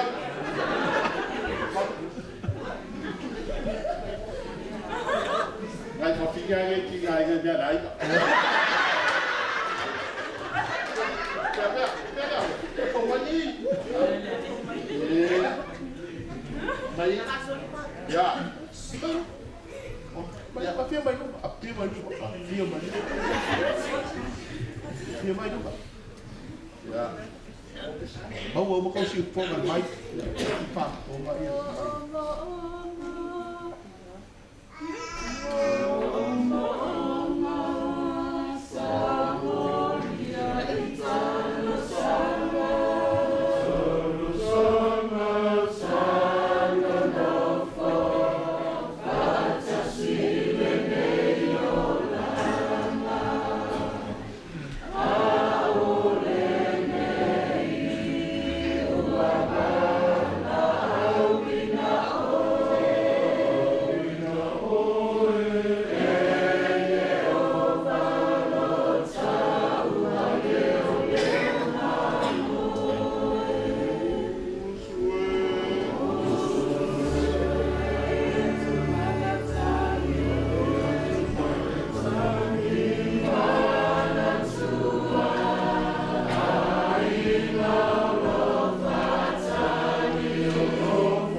e o mia sia bol mau sa lo au mai ka o bol mau sa me o mare a fe kura ai tu fa go ya pa ke pe kariera apa pe kariera luo lo que o pa ke Aleluia. olha lá o que va com a pa ke luo lei e mo hai pa po ya maru ta ko fien ye ya ele o mina ro sa mo pa ke e kere ko e o ai ko i va nga uma inga sa wo uma e ka ko mo ma ka kai ko ko mo le mo ma ma ko fi e o ma sa wo ya ko le o pera ka lo ko le le e se le o le ai si se ko i lo fio e se le ku ba pi ke i ro ko si e ya ni ma su su o ke lo ma ka mo e ya me ya e piki o ero kausia. Au le leiro kausia, au le leiro manusui. Ranga bio, lok malu, pampa.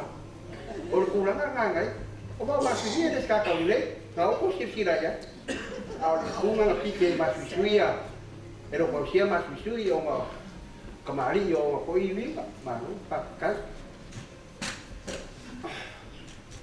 Ona maus kupas ko. Ya. Waulis kanga o mai fiku wa. O no ku ho da. Mo se o so rek malo. O ka mo fiku iwa. Ka mai mar ku da.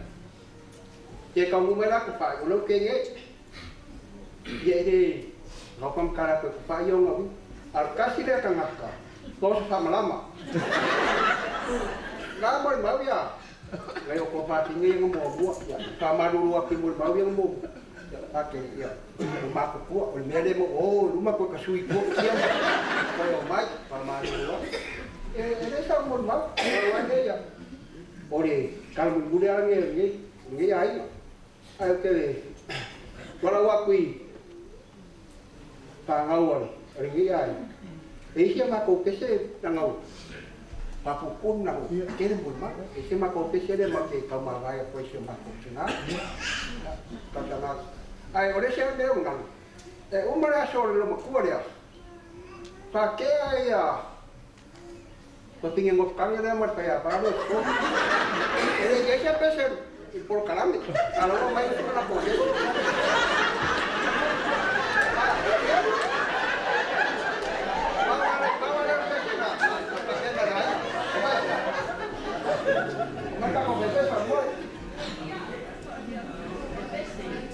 Como mai me era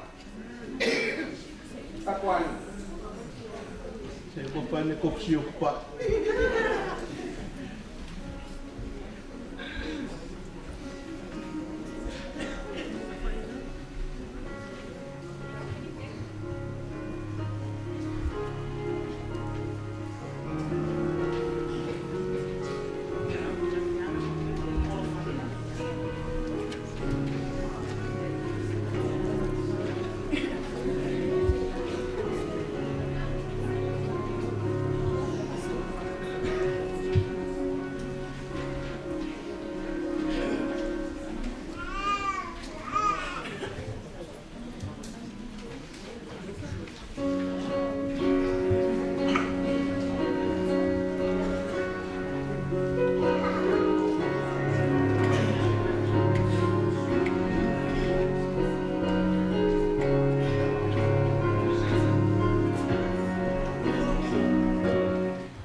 Ia, o te whātua watu. Ka ngā kura roa kia tatu whaewa. Ia, o te whātāna whātu la o whionga pātene, a mai se ma mamu o Samoa, o poto ni nei, a whiafi. A o lotu la iatu ma lo wāma, ma lo whānuana. E a lea ia o whanusui o mātou o tina mai mātanga sa iei lotu awhia. E tele mui mau mānai ani nei pō. Alo iai lana mui mau tāua. E tatana a watu i ne pōne e winga tinae o lotu awhia. Ia, o lo ingoa o sawi malai o sefo. Ma o a foi o te e pitanga mai lotu awhia. E le tau sanga i tasi la fe i sa la wona suma pitu. Sa mawhai ngā wenga whātasi e maloto awhia. I tai pāneo, i le kampani leo mo o le Meso Chocolate Factory, ai le si mai le factory le iwi. Sa mawhai ngā wenga ai la maloto awhia, pe o nga isi moli mau, se tahata pisini fona au le i aso tei. Waine mā, kai ngā wonga, LOTOAUSIA LUI maftanga i mga venga i le ono fitu. Wala ia wa le mato e fitau i LOTOAUSIA. Wa fai le wo LOTOAUSIA, wa fai fo la wo. Ia, wa mato le to se wa i le LOTOAUSIA. A wa mato sifi mai lola i me. I le tau sanga tasi le ate, i le amtanga fitu tasi. Ia, e lua ma aso le mawhai, e sitia mai ia malini ma susana, e le mako le stoa. Ia, ai whao aso, ai matu, o tu mai le lori luma, o mai ai, o nana mato stau e masia o LOTOAUSIA matoma, i luma la o mato whai. Ia, o na ata lola ai o mato o toe la kia, toe fia o mato e wheloa. Au whai ngā mata i tōru a mata la. Ia, o na whapea ai o na mā, me wa i ma LOTOAUSIA, la tio, sawi, Susana, mamalini, ai whai ni fo. Ni matai o le wani ine o la o tōma o sa nene me malini. Ia, o mātou wala nei i tōtoro i na mātou wai ai. Ia, whātū lori mātou lotu Samoa. Ia, o te le tala no la i le kalesia o lora i ere mato plestene a mai tala o le kalesia mato. A o tala no e le winga o LOTOAUSIA. Ia, o LOTOAUSIA o mai temna sa whai mato, masane whai mato fono i foi. O le nise seta, e le se ho. O LOTOAUSIA, o le toi ina leo sa nene. Leo tōrua leo au. Ia, e fia tele ia LOTOAUSIA. O e ai tani nau mai ai whare.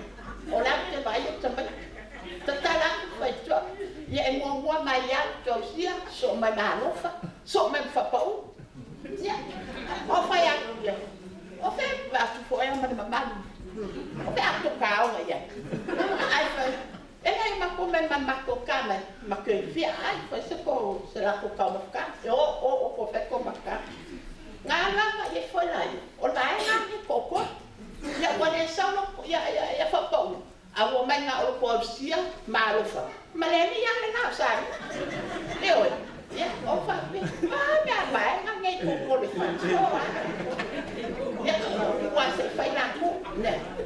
O la ia no wa amatala itu tasi lafe bak selafi sfuru na fayen maftamatina ya oleh sa amatamay nga LOTOAUSIA o yulia sa plesten mai fitu LOTOAUSIA sa su plesten van si bien plesten LOTOAUSIA su plesten o fapa u plesten elevado uina e LOTOAUSIA te utupe.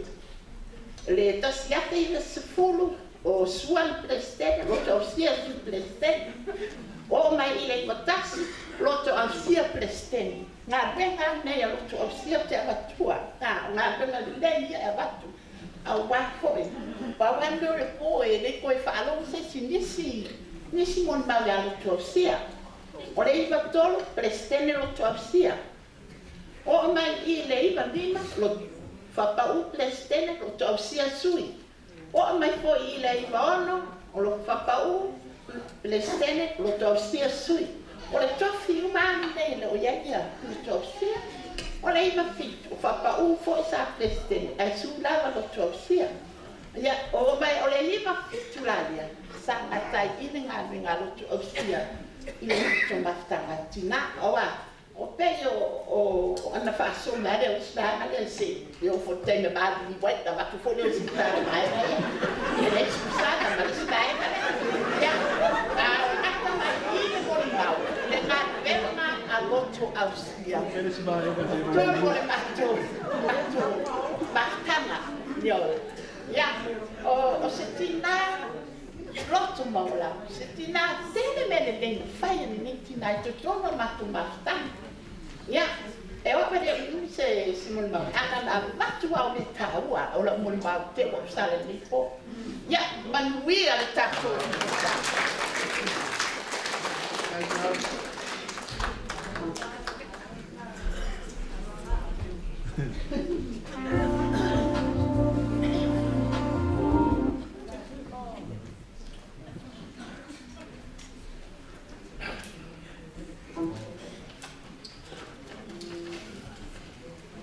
Momono foto do we do film patele fo la tua io sabo umbo to fine ne fiaf tu la ya melenga magolalo tala fo man minga tele ya e fia fa le wai se mo mau fo ya wale tua vai fo le nem ta fa le o masusui wa fa langi fo na ya ina ngata leo tina tua ya sia ya oa lo loto sanga o tua nei ta fale tono le awot o la po fo in tangata tua matabela fo ya ina ngata leo tua fo e tama masusui ya le maftanga ya safa pena lo kon fa o LOTOAUSIA ta fale ya sei ulava ina wa bala aule atua ya taia fa mana vaina fo ngalwenga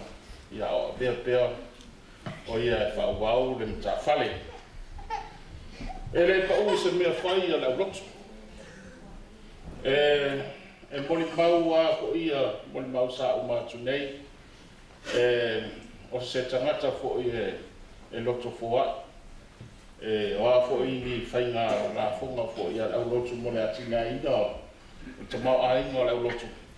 Ia e whapena lawa o nā mātou tau I maina. Nā fo I la fonga matulanga whapena. O se tina fo e tautua ma le whamaoni. Mai le wharonga tinga. E o aina ngase LOTOAUSIA. Ma wale mwhai ai o nā toi awai mai ngā wenga. Al wenga whai ale mātou au loto. Ia e whaatino lava mea whai. O le tua inga tangata I ele nei te ngā. O se tangata e whiwhi le mu. O se tangata fo I ea ngā maru. Lau whonga fia I te mi uma pe on tau whonga I nei. E le losi vale. Tutusa tangata uma I lana sina. E loto tele toi toa loto. E le fefe whaad, sona la mona, po sona manatu, I fontanga la utu. O se tautai po se tina e mata pala I aso le lei, maa so leana. Mātou te whaftai po e a LOTOAUSIA mo ngā ruenga le lei. Ngā ruenga whatita inga le lei sa ia whaia I tonu o le mātou au lotu. Ia o lea ua sila fo iai le gau fia le nei a fiaf. Whaftai mo lau tautua matabela LOTOAUSIA. Whaftai fo I mo LOTOAUSIA. Whaftai mo loa lofa mo loa ngalei. Ia so se tasi o le tātou au lotu. Lea fo I se o se whale tonu. Ia o se sasi fo I o le au lotu. Se i o fo i e sa ta ia e au lotu I nā o na taimi ia nā te whaamani atu e uina e le tui la ngona se mātou tala ma se mātou leo ia tā whimana lau whainga blanga ia maua so ai maua so no whanga mālo I lau ia wale atua mwana dora talainga whaftai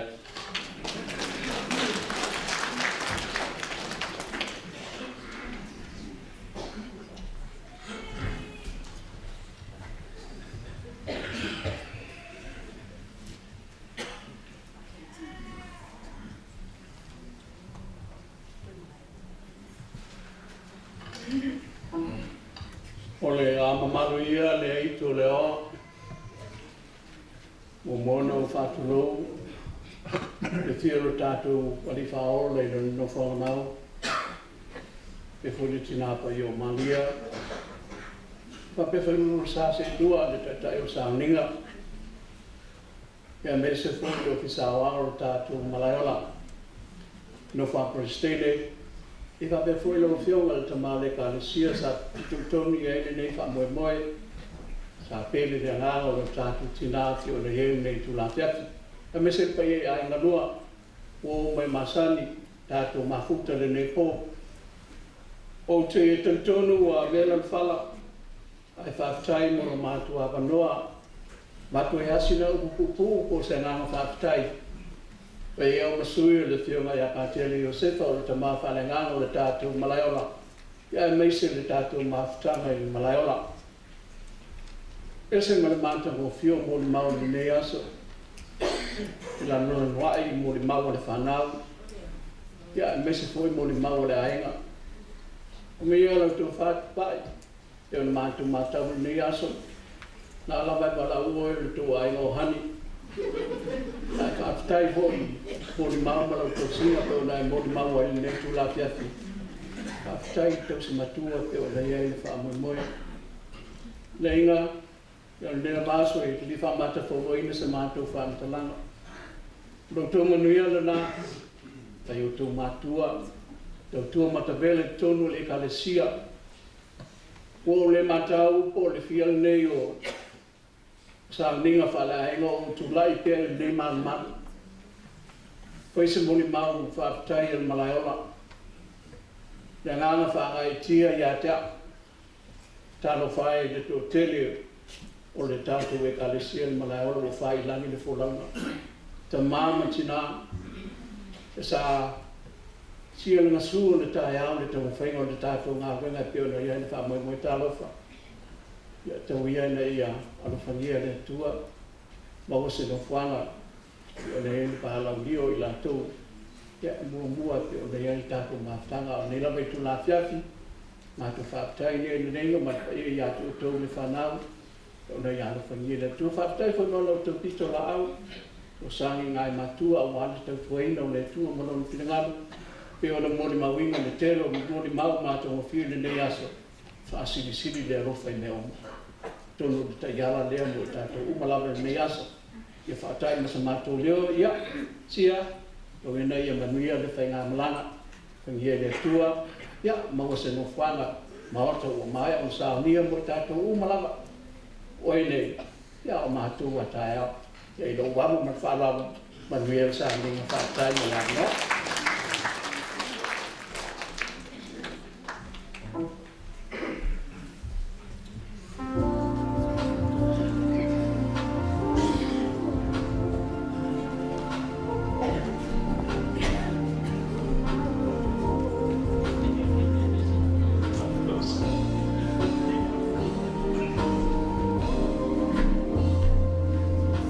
So, we are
ia e o lea o tātou tau nu mai ni si ui o le tātou mātana i ne pia le apiafi whaale ainga o pau anunga lava le nei apiafi le api pia mo tala mai au Lau mai malai ola. Le mamalo le kalesia mai utara. Tupu matavali ma whailani ngā wā whio wharatua matausi wā whio matalamai au.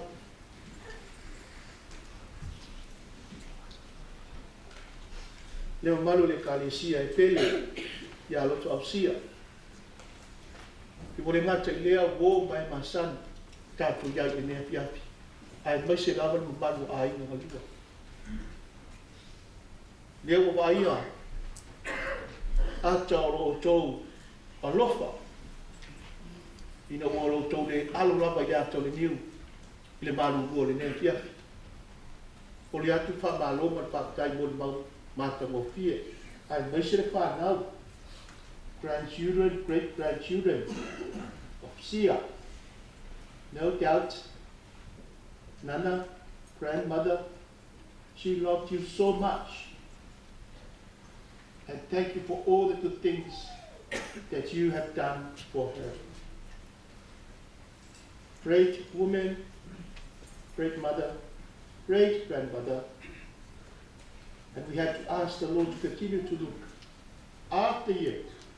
And please keep the faith. Children, keep the faith. I'm so proud of what you have done for the sake of this parish. I will continue to do my part, that is to remember you in a special way. Especially all your loved ones who have gone before God, so that the Lord will continue to look after them. And no doubt, they are looking down to you, praying for you,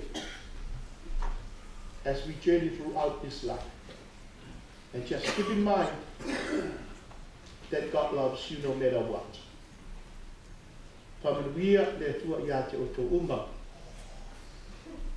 Te taui whola le nea piapi pe o le manatu au tū o le neiva yaso o tātu whakalukinari ki ngana Samoa. Pōpō le loto I whale. A wā se manuia o le anu I whale. Te kau le leia I Asia. Pōpō le loto I whale. Ngā luenga le lei uma sa ia whaia. Mo le ainga leo o tō whaafonga iai le nea piapi. Ngā luenga le lei. Ngā luenga le alofa. Ngā luenga whaaltina. Te kau I whola. Pe o na iai le nea piapi. Ai me se fo le nei mai aso atoa a tātou whamanuina. Ia le tāua o le tātou lavina ngana. Mātango fie o kālanga whai ako e pēno o whai atu ai le tainu u whanu. A leo wai ako le eme se koe kale inga o maka mo fie a kako mori mau ni nea pia. Maka mo fie mori mau. Ma o whaala mo longa manu ko anu kau kia mori mau. Anu kau kia mori mau le fio ngai ampa. E lua upu ia o ke kao ki mau. Ile whaasoa tu pai po langa mori mau koe. Honey, I am. Ai whaai o mea, oso whamalama. O au mga kua ele kala ko inga manelo makua. Mai ngā oe masinga a, liko loe. Whape o wakoro le ngau, pai aku lore ko inga lo. O kao e kolo mai se kako ngau, o kapa e kuia le masinga, le maka mo pia le masinga. Fai me malo makua he ka ke fefe ka ke lihanu sai kau kao e papa o pare kai leu mara malama masinga o lor sabalika o akua ka kua ka ko oi leo o ku mo kas de mo le mo kas ele umi ko sabali ko inga fai me mar ko oi leo o ku ile mo lua ele umi sa bali ko inga e ba au mari ko inga le loma ko a voi levo o ku mo kolo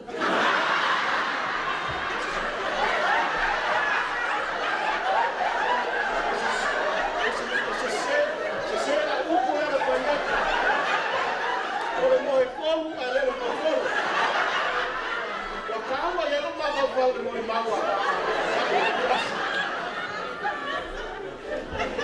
ai ui la pai o whaka pui ake loi. O e whaia le poli mau soi fua lo whakua.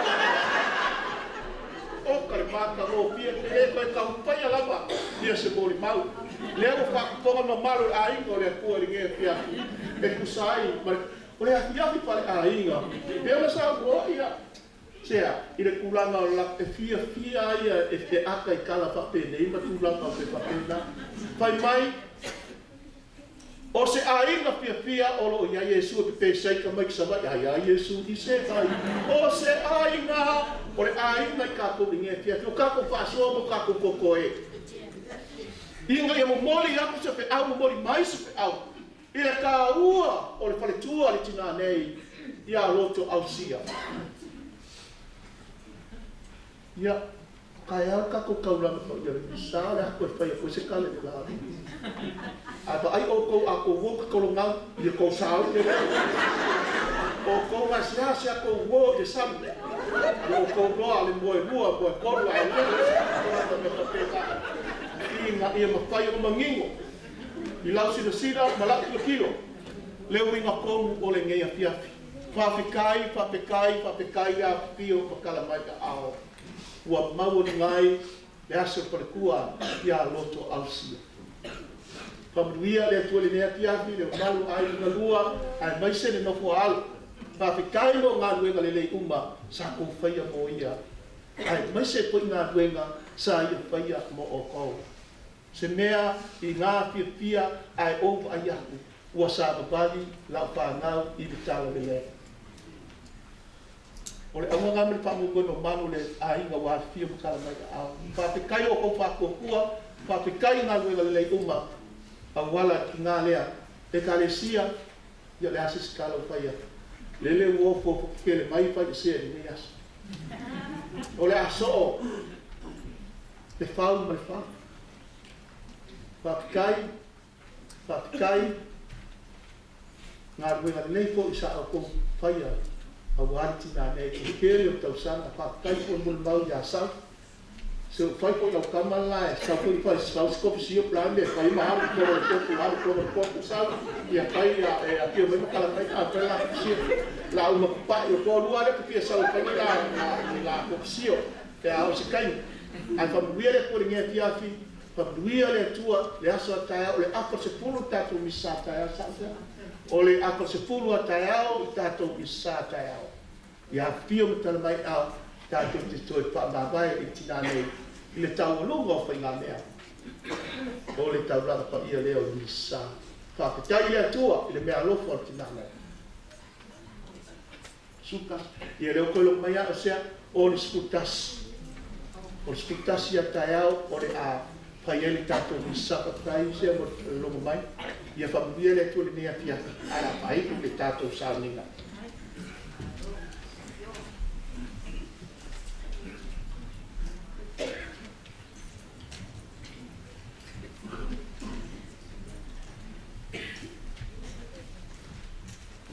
sia na ma tu sa lo tino le nia tia fam na tu ai ia o le tai lo pa so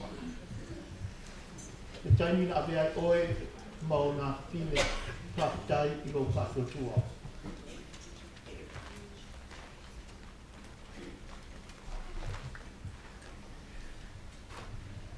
Tātou talo whatosi nei I le talo le. Loma tau whanai e la, ia whai alo swaka, ia o mai o mato, ia whai alo whingāru na laki e pēra whai alo. Ia e whai mai a te mātou e asu nei, mātou e a ani tau neasu. Ia e whamana mai a te mātou e a mātou sa. E pēra mātou ko e mātou whamana runatu. Ia e wā e a mai a te mātou. Aua foi taitai mai mātou e whāsosora. Ai la rea e mātou mai rea. Aua e o me mālo mai mana. Mātou mai I ngai whāpapapa. Amen. Whātua tele, me tina I a loto ausia, me tātu tina pa I o Maria, pio loto whāponga iai na rosalio, manu iai e aina, le nofo alo. Ia whapei whanu manu aina na lua ma le kalesia, tātu tangiati I a Maria. A whio mai o ia ki tālo whaatasi mai tātou. Au rātu lo nā o Iesu Keriso, ia maua se na nofo anga I le o ngai whāpapa. Si o golofa Maria.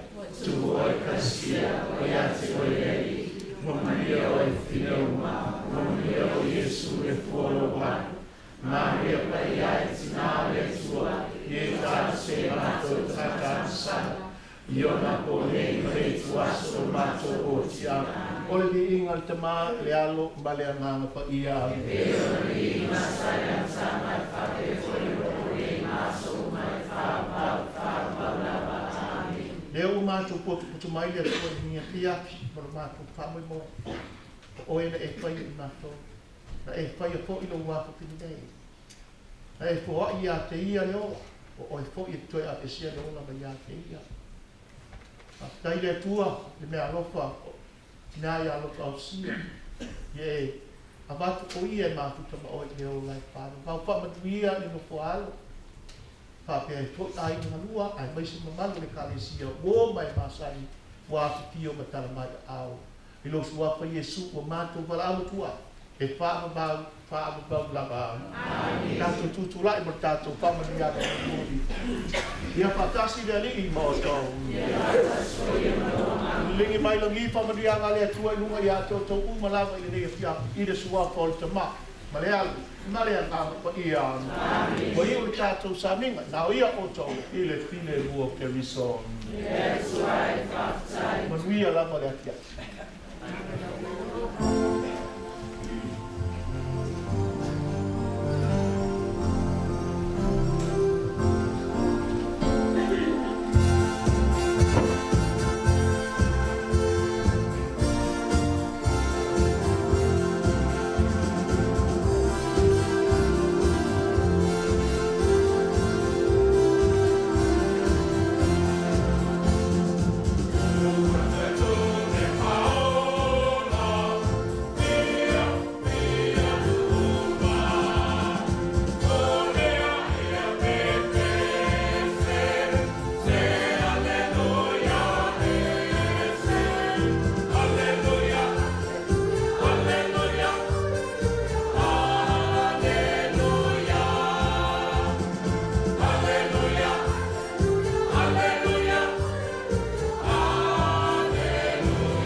kaulanga alenga kai leo si kie de ngefa mo nge fias o mai a foi uma kosi fa makua u angava e pei o fakunga ila se papa pa ia ma malu le kalisia yo kulanga fa tu peinga ya le o e lava so fa kalanga ai a vele leo maulalo alenga kai leo o fa leo vai o masu isu e fa ma fonga ka mo pa ia ai na lua ma ko ke mone ko ele nga fa fkai O ngara whangoengo ko kai mika ua. So ka ko moli mawinga le afiafa le ainga le ngaka i leo so i fuanga ki ngai asia. Rei ai mākongi manguia. A ka ko ke karu ka marelangi. Iau singa ma ki ngā mākufua. Whawhololo ko so i fua. Ka ko ke mole le anga whawhkai au whai pese. Ia e ka re sia e fia o ka ko whakaskasi ngea afiafa. O le apong sa foi le asa au whiki aile ngei kore ainga. E o le au mou mari ako e kusa mo ko vivi inga le ngei afiafi. O le alai mone koe le nganga whawhkai. O whapere so mako whapkalanga. O umanga sa ungia e pa ia wa inga lua. Sa au ko i puki ma whangawhanga. Po se vai vela foi. Ia, kari masinge e foi loko wafi o mai mo loko su mai. Ia, o loko o kako ho. Ia o inga ora ma wasa mo skingo. Ia wa lawa na whenua ei marka ma lulu. A kara fia li, ia, a kasi ka koe whaungianga o kako ka pau sirilang, a o wola le. E leo o ngeka mai kiki, ia, pe fua mai mawia.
Tapo masasa le ai se